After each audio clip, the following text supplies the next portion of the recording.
ঈদের বিকেলে আমাদের চাঁদের হাট বসেছে। বড় বোন, খালা, ছোট খালা,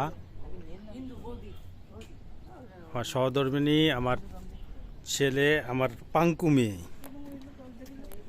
ওর মার পায়ের জুতা নিয়ে নিছে, কিনছে ওর মা। আর এটা হচ্ছিল ঘুমের পাগল জয়া, ঘুমের পাগল জয়া, আর সেও লিডিং দিতেছে। সূর্যের আলোটা উল্টা দিকে। বাবা, আমার খালা পোজ দিয়েছে, পোজ দিয়েছে।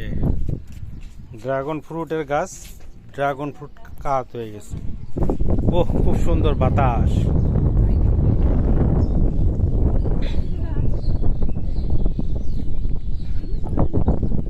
না না, অঞ্জু ঘোষ। নদীর গায়ে চাঁদ পড়েছে, চাঁদ পড়েছে বন্ধুর গায়ে। শীতকালে যেরকম কুয়াশা দিয়ে ওইরকম দেখতেছি। হ্যাঁ, তোমার চোখ ঝাপসাপ তো হয়েছে, তুমি চোখে কম দেখো, এই জন্য কুয়াশা দেখতেছো গরমের ভিতরে। আমার ওয়াইফটা শারীরিকভাবে অসুস্থ, যার কারণে চুপচাপ। দোয়া করবেন ওর জন্যে। সূর্য ঈদের আর কিছুটা সময় বাকি, বাঁচতেছে 5টা, 5:30। আর কিছুক্ষণ পরে আমাদের দেশের ঈদ শেষ। রাস্তাঘাট সম্পূর্ণভাবে ফাঁকা, লোকজন নাই, 2-1 চলাফেরা করতেছে এত বড় একটা ঢাকা শহরে।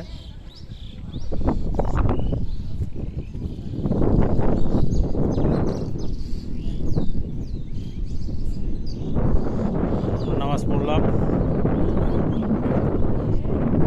ওই সাইড, ওই মসজিদে।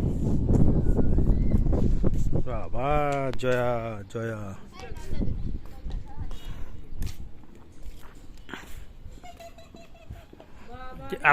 আপনি কি অলিভিয়া হতে চান, না আপনি অঞ্জু ঘোষ হতে চান? তাহলে তো আপনার কোনো পরিচয়ই নাই। কি পরিচয় বলেন আপনি? কত সুন্দর সাদা কালো জুতা পরে হাঁটতেছে, দেখছেন কি সুন্দর, সবুজ আর সবুজ।